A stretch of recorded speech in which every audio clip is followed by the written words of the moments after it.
Esto es Basado en Hechos Reales, con Paulo Cablan, el mojador de bombachas. Un claro ejemplo de cómo convertir una sección seria en otra cosa. Pablo Cablan, lo sé. Ay, Pablo Cablan, lo sé. Ay, Pablo Cablan, lo sé. Ay, Pablo Cablan, lo sé. Gracias. Por favor. Muchas gracias. Las coritas viejas.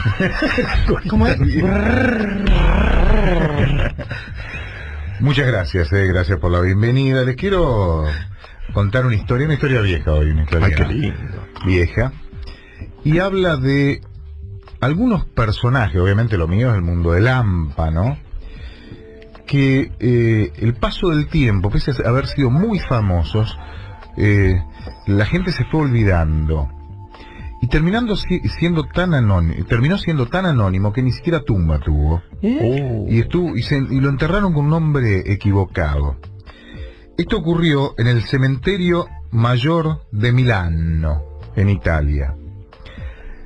Hay una tumba, la 422.000, o sea, 422.000, que ni siquiera tiene una placa. Nada. Cuando uno mira los registros de la tumba 422.000 sin placa, aparece registrado un ciudadano paraguayo cuyo nombre es Jorge Eduardo Leguizamón Vidal, nacido en la década del 30 y fallecido el 2 de diciembre de 1999 en un hospital de Milano, el Hospital San Paolo. Hasta ahí es una historia rara y anónima. Si uno busca más en los detalles de esa tumba, cuenta un poquito de la historia de ese supuesto ciudadano paraguayo, Jorge Eduardo Leguizamón Vidal, y dice que estuvo encarcelado un par de años en una cárcel de Milán, y que murió en San Paolo por un cáncer, una enfermedad terminal que padecía, y lo enterraron. No había parientes, Lo entierran. sin placas, sin nombre, sin nada. Pasó el tiempo, un par de años después, y un juez federal de la Argentina, de Comodoro Pi, Canicova Corral, si mal no recuerdo, que seguía una ruta, pudo aportar información para que se esclareciera el misterio de la tumba 422.000 del cementerio de Milán. En realidad era un nombre falso. Había caído preso este hombre, supuestamente con este documento paraguayo, en una persecución después de intentar robar una joyería, y lo metieron preso, se enfermó y se murió. Pero el nombre real era Jorge Eduardo Villarino, el rey de la fuga, el intelectual del AMPA, el rey del boleto, tal los apodos con los que se lo conocía por entonces a este legendario delincuente. Quizás debe haber sido, Villarino fue el delincuente más conocido de la Argentina. Fue tan famoso Villarino que allá por la década del 50 había caricaturas, cómics que salían en distintas revistas y diarios, en donde aparecía Villarino y Meneses, el legendario comisario de robos y hurtos de la Policía Federal, y Villarino, y siempre combatían Meneses con Villarino, y tuvo su propia caricatura que duró años, y era muy popular la caricatura de Meneses y Villarino, el bien y el mal. Fue, como dije, uno de los delincuentes mucho más conocidos e importantes de la historia argentina. Nació, ya yendo a Villarino, en el año 1931 en San Telmo. Los papás se llamaban Jesús Villarino e Inés Guimerey, y tenía 5 hermanos, eran 6 en total, 2 varones y 3 mujeres. Ninguno de los hermanos, ni los padres, ninguno de los hermanos, tuvieron la más mínima vinculación con el mundo del delito. Nada. Solo él salió, la solo oveja él, negra. Solo él. De hecho, creo que una hermana vive todavía, sobrinos nietos. Nadie de la familia Villarino de entonces y hasta ahora tuvo nada que ver con el mundo del AMPA, salvo Jorge Villarino, que se convirtió en el número 1 del delito. Por lo menos fue número 1 en algo. Número 1 de algo, fue importante. Fue el Messi del choreo, del AMPA y de la fuga. Fue el único que se escapó de todas las cárceles importantes de la Ciudad de Buenos Aires. Escapó todas. Pero tenía conexiones. En algunas con conexiones y en otras con una destreza única. Se escapó de la Penitenciaría Nacional en la Plaza Las Heras, se escapó de la cárcel de Caseros en Parque Patricios y de la de Villa Devoto. Es un récord que no se pudo igualar, además ya 2 de esas cárceles ya no existen más, pero nadie pudo lograr el Guinness para Villarino. El Guinness de Villarino, que se escapó de todas las cárceles de la Ciudad de Buenos Aires. Pablo, ¿entra en un top 10 de chorizo? Sí, este sí, está arriba, Este está arriba, es el 1, el 2 o el 3. Es Maradona o Messi, está ahí compitiendo cabeza a cabeza con el pibe cabeza, valga la redundancia, y algún otro, pero no hay muchos más. Don Jesús, el papá, tenía un puesto en el mercado y los hijos repartían el tiempo entre el estudio y el trabajo. Todos estudiaban pero o trabajaban. El único que pero Jorge, que era el más chico, no quería saber nada con estudiar. Y no quería saber nada. Entonces, el papá, para que trabajara, vos no estudiás, como tus hermanos que estudian y trabajan, vos no trabajás solamente. Y era poco más que un adolescente. El papá le compró un camioncito para que hiciera reparto, se llevaba mercadería al puerto y al regresar siempre encontraba algo.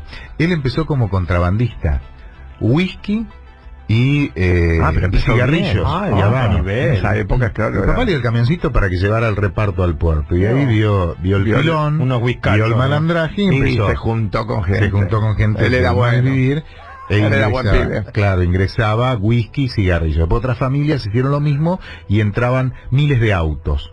Pero bueno, esa es otra historia de la que no quiero hablar, pese a que la Barbie me pide que hable de esa historia. Por favor, yo de ese tema de los autos no voy a hablar. Habla de los autos. No. ¿Vos querés ese tema? No. Yo con ese tema no. Bueno, pero vamos a la época de Villarino. Háblame de los autos. Decime AMPA. AMPA.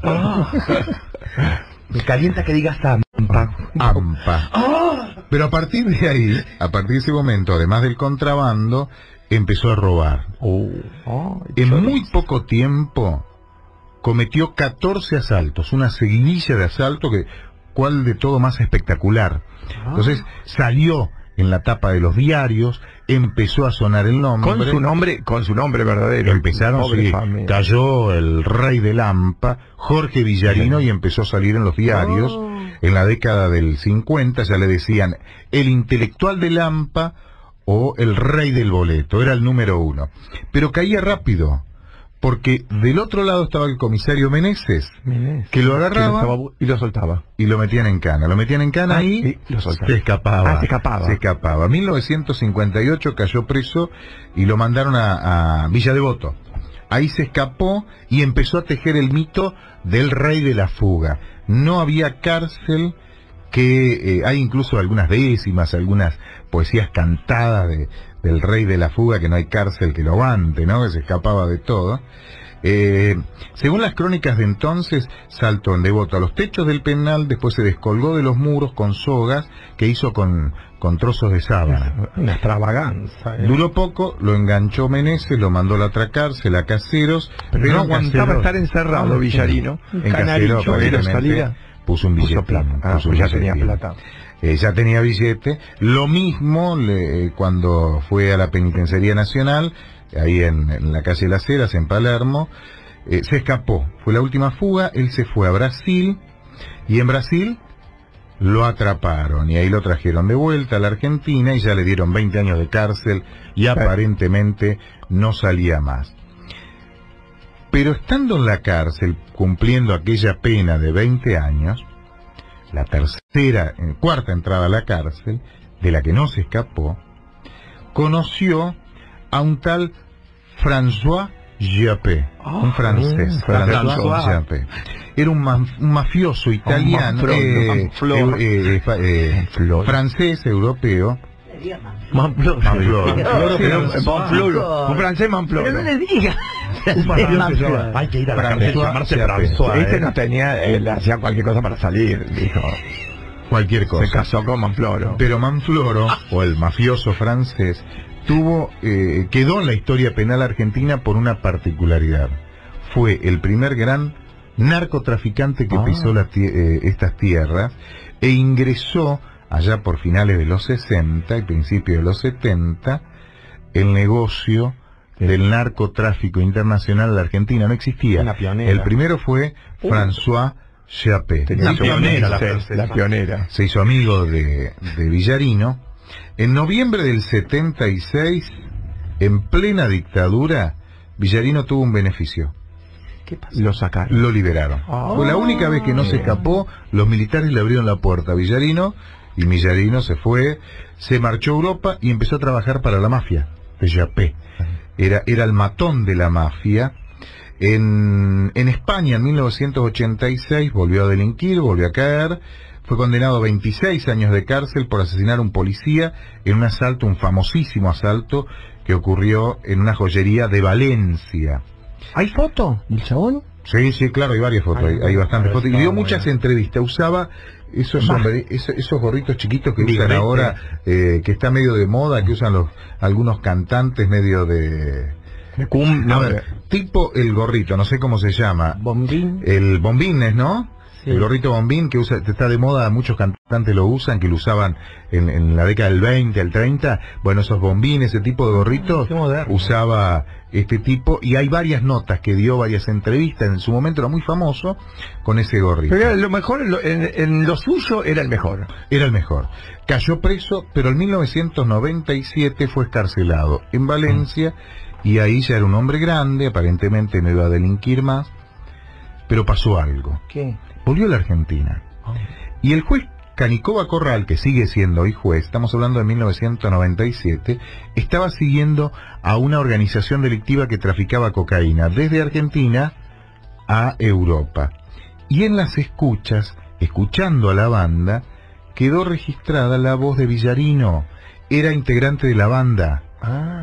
Es más, llegó a pedirle orden de captura a Villarino por narcotráfico. Ya en el 97 era alguien desconocido, nadie sabía si estaba vivo o estaba muerto. Un hombre grande. Un hombre ya muy grande, pero no lo pudo agarrar, porque aparentemente él intenta volver a Europa, tenía problema con la mujer que vivía con los hijos en Francia, se había quedado sin plata, la mafia medio que lo había ladeado, y tuvo que salir a realizar su primer trabajo, entre comillas, que era robar. Estaba grande, enfermo, intentó robar una joyería en Milán, escapó corriendo y lo agarraron a los 20 metros, pero tenía un nombre falso, entró a la cárcel con un nombre falso, y en 1999 falleció y fue enterrado con su nombre falso, Jorge Eduardo Leguizamón Vidal, en la tumba 422.000. Hoy esa tumba sigue estando a nombre de un ciudadano paraguayo, pero en realidad ahí está enterrado el más legendario delincuente de la historia penal argentina, el intelectual de Lampa, el rey de la fuga, Jorge Villarino. El señor Paulo Cabla.